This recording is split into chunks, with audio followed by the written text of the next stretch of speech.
Senior सहाफ़ी और तज़ियाकार सलीम साफ़ी के मुताबिक पाकिस्तान में सिवाय एक के कोई इंतखाब ऐसा नहीं गुजरा जिसमें धांधली न हुई हो या हारने वाले ने धांधली का इल्ज़ाम न लगाया हो। लेकिन 2018 और 2024 के इंतखाबात की याद चूंकि ताज़ा है, इसलिए दोनों का तकाबुल करने की कोशिश कर रहा हूँ।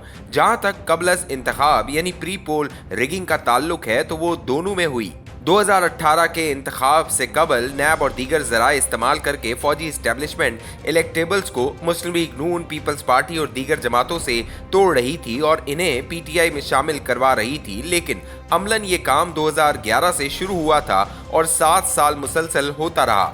अब 2024 के इंतखाबात में 9 मई की आड़ लेकर पीटीआई से लोग तोड़े जा रहे थे। ताहम इन्हें सिर्फ मुस्लिम लीग नून में शमूलियत का नहीं कहा जा रहा था, बल्कि peoples party, ANP, JUI, PTI parliamentarian, IPP और एमक्यूएम में भी जाए पनाह थी। फर्क ये था कि 2018 में तमाम पार्टियों से जमा करके इलेक्टेबल्स को सिर्फ पीटीआई में जमा किया जा रहा था, जबकि इस मर्तबा पीटीआई से निकालकर शमूलियत के लिए ऑप्शन ज्यादा दिए गए थे। 9 मई की वजह से अब की बार सख्ती ज्यादा थी या पीटीआई की फरियाद सोशल मीडिया की वजह से ज्यादा नजर आई। लेकिन हकीकत यह है कि 2018 की प्री पोल धांधली बड़ी मुनज़्ज़म और मौसर थी। दूसरा फर्क दोनों इंतखाबात में ये था कि 2018 में फौज को पोलिंग स्टेशनों के अंदर तैनात किया गया था, जबकि 2024 में फौज को बराह रास्त किरदार से बाहर रखा गया। मुझे याद पड़ता है कि 2018 के इंतखाबात से चंद रोज कबल मैंने उस वक्त के वजीर दाखिला आजम खान का इंटरव्यू किया, जिसमें उन्होंने कहा कि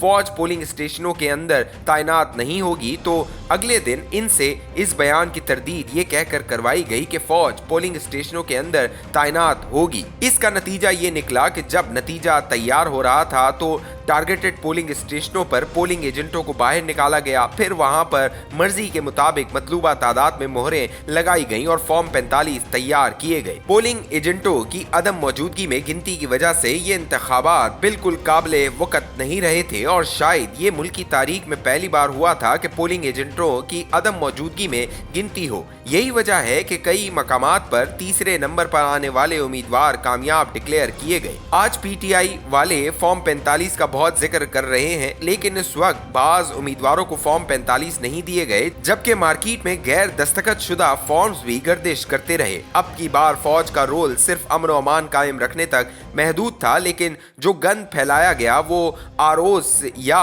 फिर इनके हैंडलर्स ने फैलाया। ताहम अब की बार गिनती उम्मीदवारों की मौजूदगी में की गई और फॉर्म 45 भी अक्सर जगह पर फराम किए गए, लेकिन कुछ सीटों पर फॉर्म 45 और फॉर्म 47 के माबैन मुवाफिकत नहीं थी। इसी तरह अब की बार इलेक्शन से अगली रात बाज आरओज और इनके हैंडलर्स की तरफ से पैसा लेने की शिकायत भी आम है। इलाहाबादी इलेक्शन कमीशन ने फॉर्म 45 अपनी वेबसाइट पर अपलोड करने में गैर मामूली ताखीर कर दी, जिसकी वजह से धांधली की शिकायत हुई। 2018 के इंतखाबात के नताइज को सिर्फ पीटीआई ने कबूल किया था, जबकि इसके अलावा बाकी तमाम जमातों नून league, peoples party, Jamaat Islami, JUI, MQM, हत्ता के मुस्तफा कमाल की पाक सरजमीन पार्टी ने मुस्तरद किया था। जबकि 2024 के इंतखाबात को 3 पार्टियों यानी नून लीग, पीपल्स पार्टी और एमक्यूएम ने तस्लीम और बाकियों ने मुस्तरद किया है। लेकिन इस मर्तबा जो कुछ हुआ मकामी सतह पर हुआ और बाज़ जगहों पर न समझ में आने वाले नताइज और इल्जामात सामने आए हैं।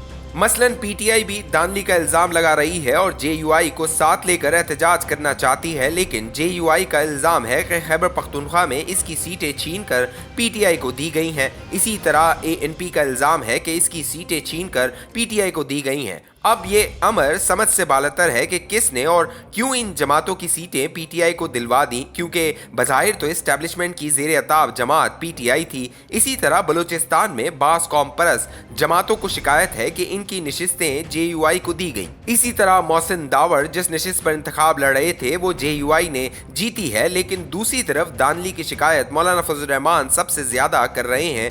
और हालिया इंतखाब के ये कुछ पहलू हैं जो किसी को समझ नहीं आ रहे, क्योंकि जीतने वाले भी खुश नहीं हैं और हारने वाले भी। सवाल ये है कि क्या किया जाए कि हमारे इंतखाबात में धांधली की लानत खत्म हो। एक नुक्ते में इसका जवाब ये है कि कानून साजी करके इलेक्शन कमीशन को इंडियन इलेक्शन कमीशन की तर्ज पर मजबूत किया जाए। तमाम जमातें बाहमी मुशावरत से मजीद कवानीन भी बना सकती हैं। 2018 के इंतखाबात के बाद PTI के पास ये मौका था कि वो इंतखाबी इस्लाहात करती, लेकिन ऐसा करने के बजाय वो इलेक्ट्रॉनिक वोटिंग मशीन जैसे ड्रामों पर वक्त ज़ाया करती रही। वो अगर इंतखाबी इस्लाहात कर लेती तो आज से ये दिन देखना न पड़ते। अब मुस्लिम लीग नून और पीपल्स पार्टी के पास मौका है कि वो ऐसी इंतखाबी इस्लाहात कर लें कि हर किस्म की धांधली का रास्ता रोका जा सके। अब अगर इन जमातों ने अपना ये कौमी फरीजा अदा नहीं किया तो अगले इंतखाबात में फिर इन्हें ऐसे ही रोना पड़ेगा जिस तरह अब PTI रो रही है।